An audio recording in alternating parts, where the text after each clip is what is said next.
YouTube channel Bihari ji coaching classes में आप सभी का बहुत बहुत स्वागत है। आज हम करने वाले हैं यूपी पुलिस के लिए जीएस के 38 महत्वपूर्ण प्रश्न। यह प्रैक्टिस सेट नंबर हमारा पहला है। इसमें हमने महत्वपूर्ण 38 क्वेश्चन लिए हैं। हर क्वेश्चन इम्पोर्टेंट है। आपको इन क्वेश्चनों में बताना है कि आपने इन क्वेश्चनों में कितने सही जवाब दिए। ठीक है भाई, तो करते स्टार्ट। क्वेश्चन है पहला कि जिस तापमान पर वायु में जल वाष्प संघनित होना शुरू कर देगा उसे कहा जाता है। ए है दहनांक, बी है बहावांक, सी है ओशांक और डी है रफरांक। तो इस क्वेश्चन में सही जवाब बनेगा ऑप्शन नंबर सी, ओशांक। ओके भाई, आगे चलते हैं अगले क्वेश्चन पर। अगला क्वेश्चन है ये कि एक प्रकाश वर्ष क्या मापता है। ए है घनत्व, बी है दूरी, सी है समय और डी है प्रकाश की तीव्रता। तो इस क्वेश्चन में सही जवाब बनेगा ऑप्शन नंबर बी, दूरी। प्रकाश वर्ष दूरी का मात्रक है। यह एक वर्ष में तय की गई दूरी, एक वर्ष में प्रकाश द्वारा तय की गई दूरी को प्रकाश वर्ष कहते हैं। इससे किलोमीटर में समझे तो ये हो जाएगा 9.46 इंटू 10⁻12 किलोमीटर। इतनी दूरी को एक वर्ष कहते हैं। ठीक है भाई, आगे चलते हैं। अगला क्वेश्चन समझिए। क्वेश्चन नंबर है 3। भारत में पहली रेलवे लाइन का परिचालन किस वर्ष में किया गया था। तो ये है 1813 है, बी है 1857, सी है 1853 और डी है 1833। तो इस क्वेश्चन में सही जवाब बनेगा ऑप्शन नंबर सी, 1853। 16 अप्रैल 1853 को मुंबई से ठाणे के बीच ट्रेन चलाई गई पहली। इसमें 3 इंजन थे, एक साहेब था, सुल्तान था, सिंधु था। इसकी बीच की दूरी की बात करें तो वो थी 34 किलोमीटर। ठीक, अगर यहाँ पर गवर्नर पूछा जाए गवर्नर कौन था तो वो था डलहौजी। ओके भाई, आगे चलते हैं अगले क्वेश्चन पर। अगला क्वेश्चन है आपका ये कि बुद्ध ने अपना पहला उपदेश कहाँ दिया। ए है सारनाथ, बी है बोध गया, सी है लुम्बिनी और डी है कुशीनगर। तो इस क्वेश्चन में सही जवाब बनेगा option number A, Sarnath. Buddha ने पहला उपदेश दिया वो सारनाथ में दिया। ऐसे ही हम कहते हैं धर्म चक्र परिवर्तन। ठीक है भाई, बोध गया में ज्ञान की प्राप्ति हुई, लुम्बिनी में इनका जन्म हुआ और कुशीनगर में इनकी मृत्यु हुई। ये सभी के सभी कथन आपको याद रखने हैं। आगे चलते हैं अगले क्वेश्चन पर।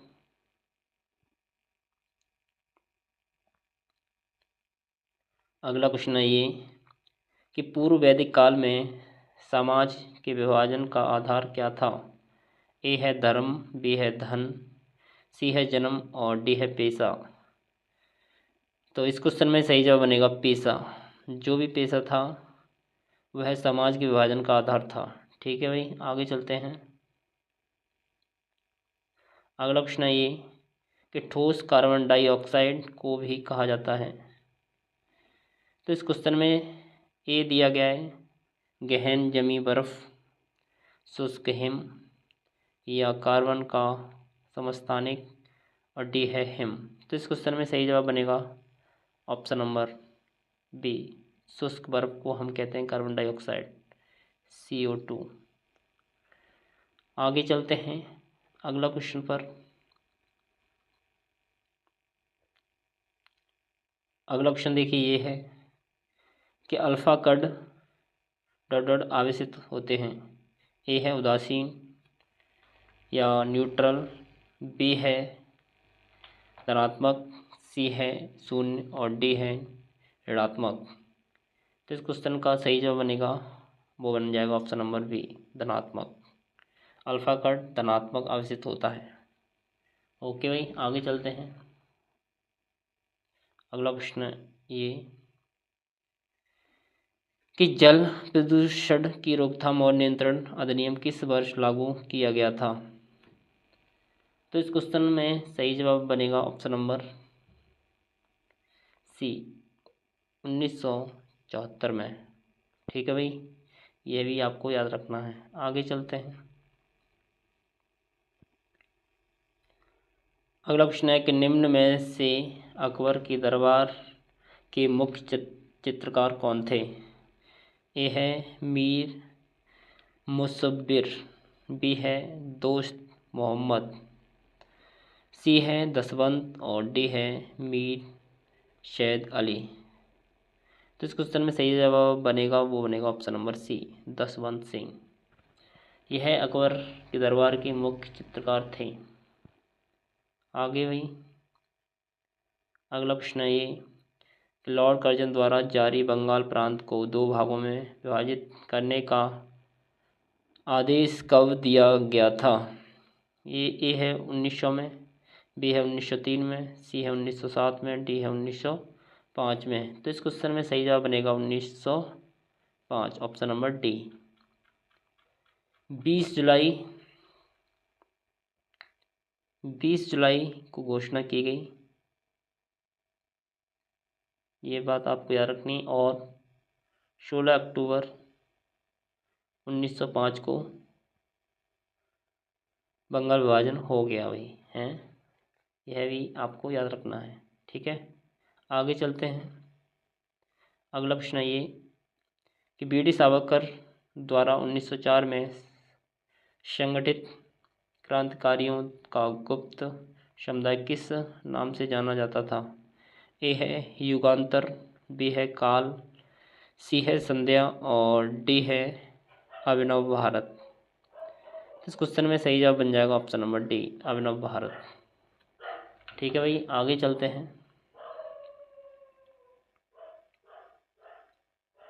अगला प्रश्न है ये कि मकर संक्रांति का त्यौहार प्रतिवर्ष निम्नलिखित में से किस महीने में मनाया जाता है? ए है अगस्त, बी है जून, सी है मार्च और डी है जनवरी। तो इस क्वेश्चन का सही जवाब बताएंगे, इसका हो जाएगा ऑप्शन नंबर डी, जनवरी। 14 जनवरी को मनाते हैं मकर संक्रांति। ठीक है भाई, आगे चलते हैं। अब देखिए क्वेश्चन नंबर 13, लाइकेन प्रकार के संबंध का एक उदाहरण है। ए है परभक्षता, बी है असहभोज्यता, सी है सहभोज्यता और डी है सहोपकारिता। इस क्वेश्चन में सही जवाब बनेगा ऑप्शन नंबर डी, सहोपकारिता। ओके, आगे चलते हैं।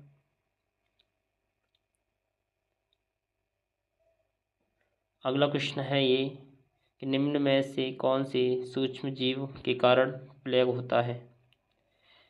ए है जीवाणु और बी है प्रजीवगण या प्रोटोजोआ, सी है कवक और डी है विषाणु। तो प्लेग रोग है वो है जीवाणु के कारण होता है। तो इसमें सही जवाब हो जाएगा ऑप्शन नंबर ए। ये जीवाणु का नाम है सर्सिनिया पेटिस। ठीक है भाई, आगे चलते हैं।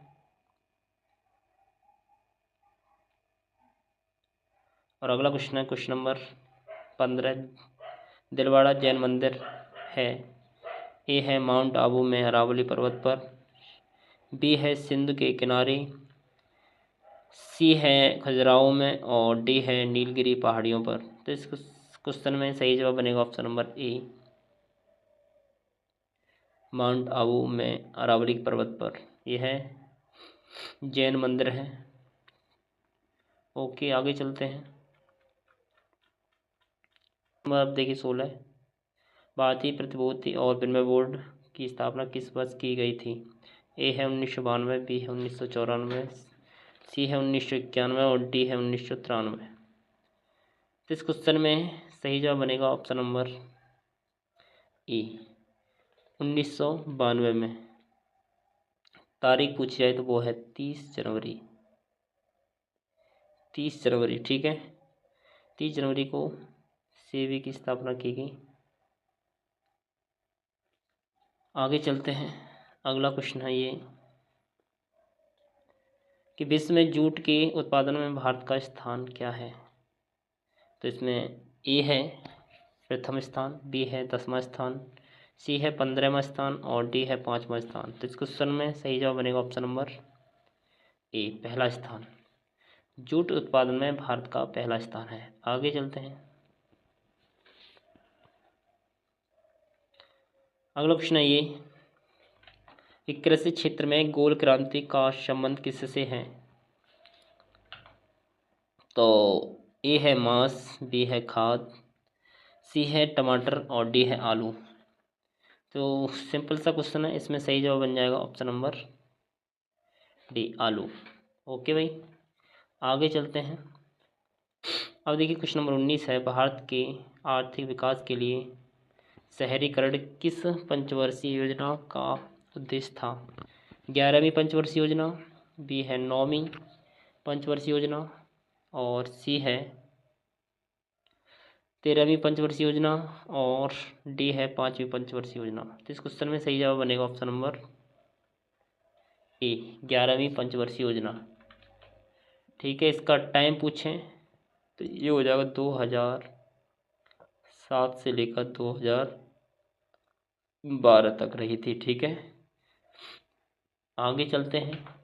अगला क्वेश्चन है ये आपका क्वेश्चन बोला जा रहा है कि कंगारू किस देश का राष्ट्रीय प्रतीक है? ए है कनाडा, बी है इटली, सी है आयरलैंड और डी है ऑस्ट्रेलिया।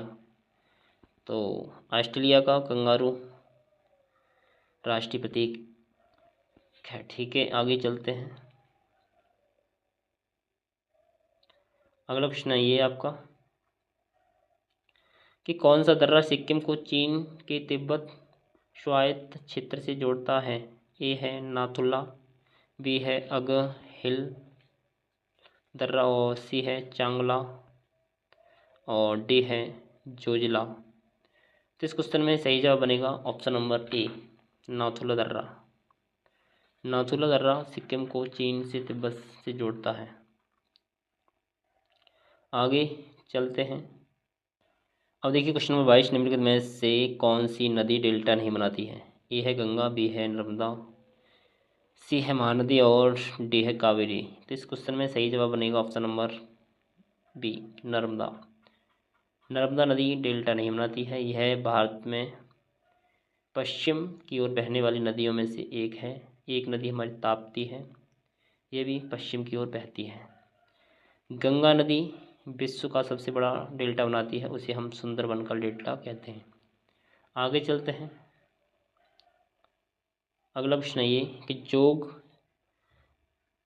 प्रपात किस नदी पर स्थित है? ए है शरावती नदी, बी है कावेरी नदी, सी है सोन नदी और डी है ताप्ती नदी। तो इस क्वेश्चन में सही जवाब बन जाएगा ऑप्शन नंबर ए शरावती नदी। जो जलप्रपात है वो शरावती नदी पर है। आगे अब देखिए क्वेश्चन नंबर 24, निम्नलिखित में से किस क्षेत्र में प्रतिष्ठित उपलब्धियों के लिए पुलित्जर पुरस्कार दिया जाता है? ए है औषधि, बी है खेल, सी है कृषि और डी है पत्रकारिता। तो इस क्वेश्चन में सही जवाब बनेगा ऑप्शन नंबर डी पत्रकारिता। ओके,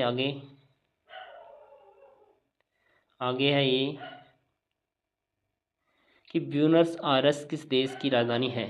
ए है बोलीविया, बी है अर्जेंटीना, बी है वेनेजुएला और डी है ब्राज़ील। तो इस क्वेश्चन में सही जवाब बन जाएगा, वो बन जाएगा option number C Argentina. Argentina की राजधानी है वो है ब्यूनस आयर्स। अगर पूछ लिया जाए बोलीविया की राजधानी कहाँ है तो वो है सुक्रे।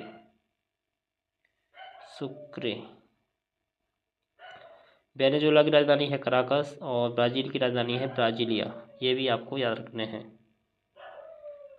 आगे है ये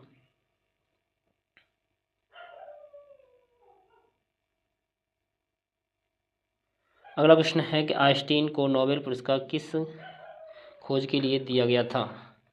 ए है प्रकाश विद्युत उत्सर्जन सिद्धांत, बी है सापेक्षिकता का सिद्धांत और डी है आर्किमिडीज का सिद्धांत और डी है इनमें से कोई नहीं। तो आइंस्टीन को नोबेल का पुरस्कार मिला प्रकाश विद्युत उत्सर्जन सिद्धांत के लिए। कब मिला? तो ये मिला 1921 में। ठीक है भाई, आगे चलते हैं। अगला प्रश्न है ये कि किस वर्ष में भारत सरकार अधिनियम 1935 में प्रावधानों के अनुसार भारत का संघीय न्यायालय स्थापित किया गया था? ए है 1935, बी है 1939, सी है 1940 और डी है 1937। तो इस क्वेश्चन में सही जवाब बनेगा वो बनेगा ऑप्शन नंबर सी, 1937 में। आगे चलते हैं। अगला जो क्वेश्चन है वो है ये है कि भारत के संविधान का अनुच्छेद 66 किससे संबंधित है? तो इस क्वेश्चन में ये दिया गया है संसद का संविधान, बी है उपराष्ट्रपति का चुनाव, सी है संसद के दोनों सदनों की अवधि, डी है भारत के अटॉर्नी जनरल। तो इस क्वेश्चन में सही जवाब बनेगा वो बन जाएगा ऑप्शन नंबर बी, उपराष्ट्रपति का चुनाव। वो आर्टिकल किसमें? 66 में। अगर पूछ लिया संसद किस में है तो संसद है वो है 79 में, 79 में। संसद के दोनों सदनों की जो अवधि है वो है 83 में। और भारत का अटॉर्नी जनरल है वो है 76 में। अगर 80 में पूछ लिया जाए तो 80 में राज्यसभा है, 81 में लोकसभा है। ठीक भाई, आगे चलते हैं। अब देखिए क्वेश्चन नंबर 29, भारतीय संविधान के अनुच्छेद 19 में कितने प्रकार की स्वतंत्रता का प्रावधान किया गया है? ए है 5, बी है 8 और सी है 7 और डी है 6। तो इस क्वेश्चन में सही जवाब बनेगा ऑप्शन नंबर डी, 6। तो इसमें 6 प्रकार की स्वतंत्रता हैं। एक है आपकी वाक एवं अभिव्यक्ति की स्वतंत्रता, दूसरा है शांतिपूर्वक सभा या बिना हथियार के सभा करने का अधिकार, तीसरे की बात करें तो तीसरा है संघ एवं संगठन बनाने की स्वतंत्रता, चौथा है वो है घूमने की स्वतंत्रता, पांचवा है निवास करने की स्वतंत्रता, आप देश में कहीं भी निवास कर सकते हैं, और डी है व्यवसाय करने की स्वतंत्रता, आप देश में कहीं भी व्यवसाय कर सकते हैं। आगे चलते हैं। क्वेश्चन नंबर 30 है आपका ये कि निम्नलिखित में से कौन सा स्मारक उत्तर प्रदेश में स्थित यूनेस्को द्वारा प्रशस्त विश्व धरोहर स्थल है? ए है सारनाथ का स्तूप, बी है वाराणसी घाट, सी है इलाहाबाद का किला और डी है ताजमहल। इस क्वेश्चन में सही जवाब बन जाएगा ऑप्शन नंबर डी, ताजमहल। इससे 1983 में यूनेस्को में सम्मिलित किया गया था। इसी डेट में जो आगरा का ताज लाल किला है उसे भी इसी डेट में यूनेस्को में सम्मिलित किया गया था। ओके, आगे चलते हैं। अगला जो क्वेश्चन है, कौन सा कथक घराना उस नृत्य शैली के आध्यात्मिक पहलुओं पर अधिक ध्यान देता है? ए है जयपुर, बी है बनारस, सी है लखनऊ और डी है बरेली। तो कथक पर सबसे ज़्यादा ध्यान देने वाला जो घराना है वो है लखनऊ घराना। ओके, आगे चलते हैं। आगे अगला क्वेश्चन है ये, उर्दू शायरी में फिराक गोरखपुरी के नाम से कौन प्रसिद्ध है? तो कौन प्रसिद्ध है? ए में दिया गया है द्वारका प्रसाद, बी है बिशन नारायण, सी है रघुपत साहा, डी है नवल किशोर। तो इस क्वेश्चन में सही जवाब बनेगा option number C, Raghupat Saha. यह गोरखपुर के थे और इनका जन्म पूछ लिया जाए तो वो हुआ 28 अगस्त 1896 में इनका जन्म हुआ गोरखपुर में। आगे चलते हैं। अगला प्रश्न है ये कि निम्नलिखित में से कौन से स्थान पर कुंभ मेला नहीं होता है या नहीं लगता है? ए में दिया गया उज्जैन, बी है इलाहाबाद, सी है हरिद्वार और डी है वाराणसी। इस क्वेश्चन में सही जवाब बन जाएगा वो बन जाएगा option number D, Varanasi. Varanasi में कुंभ मेला नहीं लगता है। उज्जैन में लगता है, इलाहाबाद में लगता है, हरिद्वार में लगता है। उज्जैन है वो शिप्रा नदी के किनारे पर है, शिप्रा।